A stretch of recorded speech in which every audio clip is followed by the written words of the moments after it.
Hi guys, and today we'll be looking at this anticipated model by Dapol, and this is a Manor class, a Great Western Manor class. And this one is Hook Norton Manor.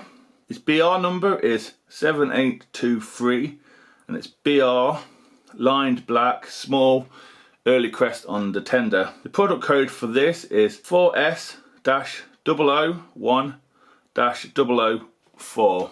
This has been announced for a few years now, and I was highly excited about this because we've not had a Manor in a long time. I think the last one was the backroom one. I think it was a slightly split chassis. I got this from Wells of Sheffield and I paid £136 for it, brand new, which to me is a bargain. This does have some features which we'll get into in the detail parts, and the box also says it will do second radius. So let's find out if it's any good and if it can do second radius or not. So here goes.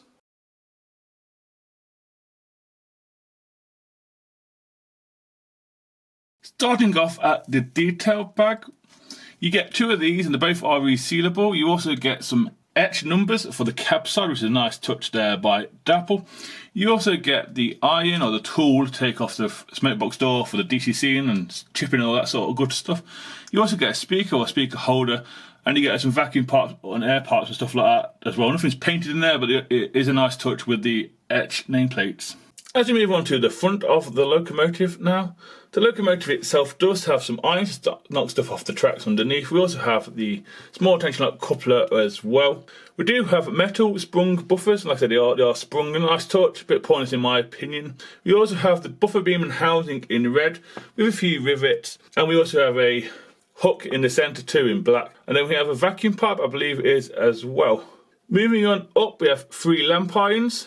I think they are separately applied. We also have a few rivets dotted around as well. We have the loco door, which does open. It's so you can get the chip coming out from the DCC or sound or the good stuff like that. I'll put a photo up now of how you do it. I can't seem to do it, I struggle. We also have a separately applied number and dart as well. Number of this locomotive is 7823, and this is in the BR condition.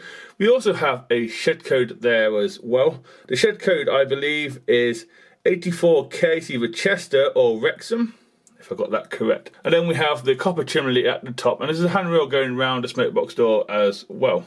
As we move on to the side of the locomotive, both sides of the locomotive are exactly the same to me, apart from the other side, with this being a Great Western locomotive, has the reversing rod round that side. I think it's plastic, but it's there, it's a nice touch, and it is separately applied. It's just behind the nameplate. Back to around this side, the wheel configuration, as you can guess, being a Great Western, is a 460, and all the wheels are in black, and they do have their axles covered up by the looks of it as well.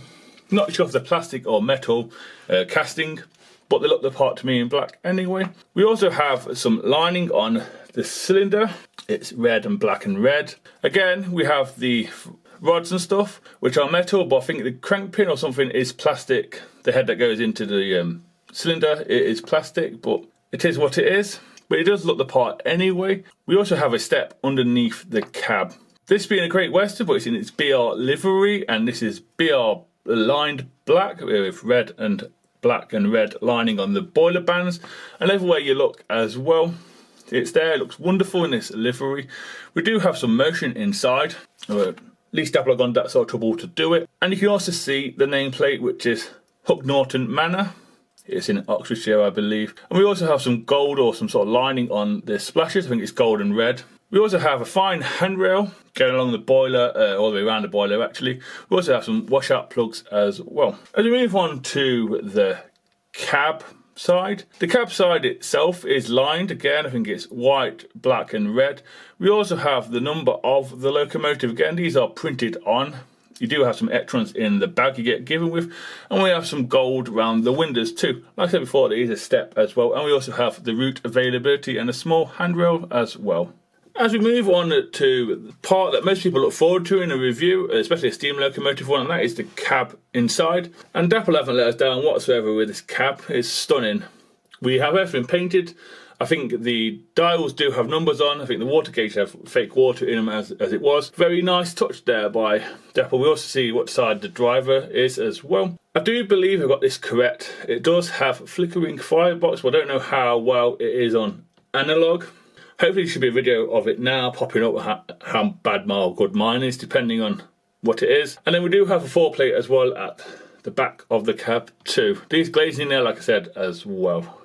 As we move on to the front of the tender now, the front of the tender does have plastic buffers, like it would do on any other tender. We also have the hole for the connection for the drawbar as well. We also have a wood beam going across the top of the tender, and we also have some picked out handles for the crew as well. It is a highly detailed tender. Now, there's not much to look at really here, but there is if you look closely enough. As we move on to the side of the tender now, both sides of the tender are exactly the same, if I'm honest with you. This one does have some lining on it, as you can tell, this tender here. It's white, black and red, I believe. That goes around the middle of the tender. And then we have the early crest in the centre with the line. It looks very nice, actually. We do have a few rivets above that as well. There's only a few rivets, not many. We do have steps either side as we move down. And we also have metal wheels, springs and axle boxes as well moulded on here. As we move on to the back of the tender now, like the front of the tender, this does have iron snap stuff off the track. It also has a small tension lock coupling as well, and it does have metal sprung buffers. The buffer beam housing themselves are in red. We have 3 lamp points as far as I'm aware as we move on upwards. We also have a few steps as well, and a vacuum pipe. Handles either side of the tender too for the crew to help them with the steps, I guess. We have a plaque for the water as well, and at the top of the tender we also have the lampine again. As we move on to the top of the tender now, at the top of the tender we do have a water filler cap. It's not simply applied as part of the moulding. We do have that with a small handle. We also have a dome as well. Moving across, the coal load itself is removable. It's just plastic. There's nothing underneath, it's just like a plastic chute. And then we also have the wood going across, and we also have the handles, like I said before, for the crew. It's a very basic tender, but it does depart. We also have a gap for crew to put their tools in as well. As we move on to the top of the locomotive now, top of the locomotive, the cab is in black with a few rivets. We also have, I think, plastic whistles there, a few washout plugs, as well as the handrail going round. As we move to the safety valves, they are plated by the looks of it, or electroplated anyway. Very shiny, very nice, fantastic touch. Again, we can see the lining on the boiler, like I said before, it's red, black and red. And then we have the copper chimney at the front with the sprung buffers. As we do an underneath look at this model now, the front pony truck does pivot. As you can see, it's got a V shape, it does pivot.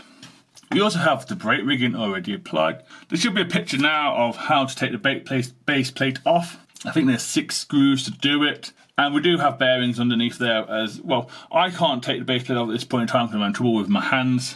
And then at the end you also see a little bit of the drawbar that goes to the tender, which we'll go into in a minute. There's a few other details underneath here as well, as you can see.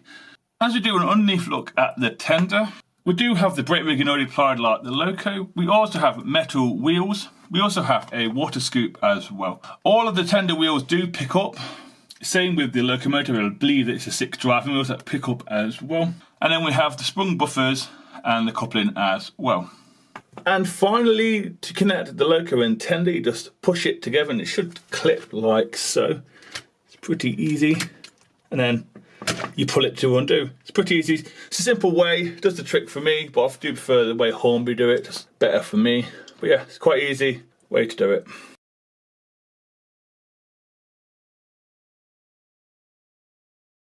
So next up will be the usual points test and second radius. Let's see if this Dapol Manor can do them.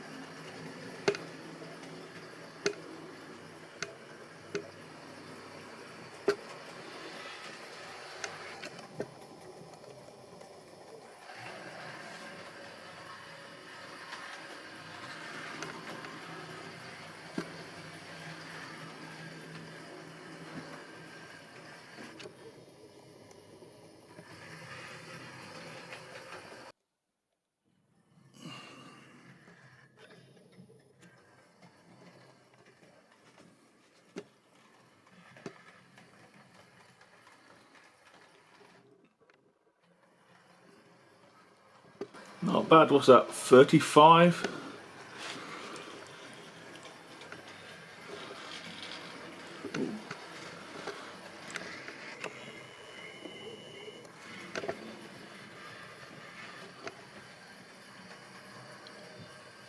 So yeah, it managed them pretty well if I'm honest with you. It's quite a good runner. Next it will be some slow speed and we'll find it a train, shall we?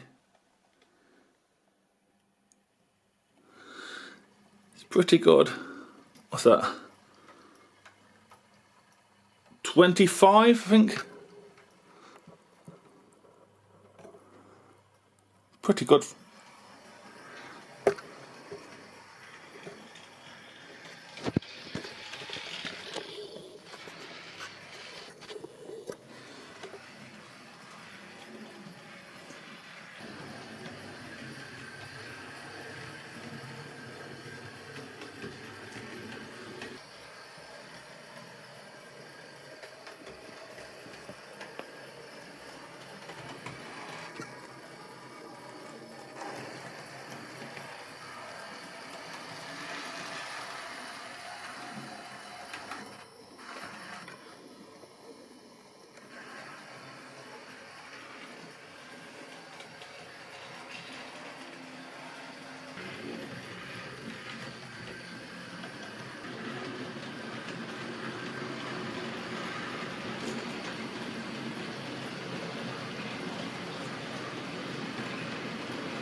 So yeah guys, that's the end of the running session and the review.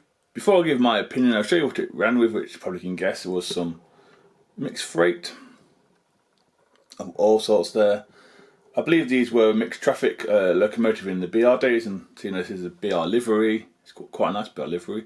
I thought I'd do some freight with it. My opinion on the loco, I paid £136 from Rails of Sheffield for this one, and that's a bargain price, especially today's money where locos are going for like almost £300 a loco for this sort of spec. I think it's a really good bargain personally. The only issue I've got with mine is the tender pickups are scraping and dragging a little bit, but it does seem to run pretty well with the issue as it is. I might have to look into that and see what I can do. That's my only gripe about the model, and it's not just mine, it's others as well from what I've seen and read and looked at and videos and all the rest of that good stuff. For me, There's nothing wrong in this. Like I said, it's highly spec'd. They tend to pick up, I do prefer Hornby's one, but that's just me, just my preference. I also can't really get the cement box door open. Again, it's my issue, no one else's. And everywhere you look on this loco, there's always pipe work dotted around. I think there's some pipe work I missed behind the splasher and nameplate. There's a gold pipe, and I think that's separately applied as well. There's other piping as well underneath the running board and all that sort of stuff. Like I said, for me, I'm an LNER fan, and this locomotive in this livery looks absolutely stunning for the BR livery. Sometimes the BR livery, in my opinion, doesn't really suit a locomotive, and other times it does. And it seems to go quite well with the Great Westerns. The Hornby Grange, again, in BR black, looks fantastic. Dapol know how to make a steam engine. The 43XX Mogul is a stunning model. Highly recommend that. Highly recommend this as well. Like I said, it's £136 everywhere you look, near enough. I know there's another manufacturer bringing a Manor out at some point this year as well, with some features as well. So yeah, it's a good model. Hopefully we'll see some more Great Western come in from other manufacturers, maybe the Saints and stuff like that would be great. So yeah, it's a thumbs up from me. I hope you enjoyed the video. Sorry if I missed any part of the detail that's not as good. In some places I do apologise, but for me it's a thumbs up. Highly recommend these. So hopefully guys, I'll see you in the next video, so please take care and goodbye.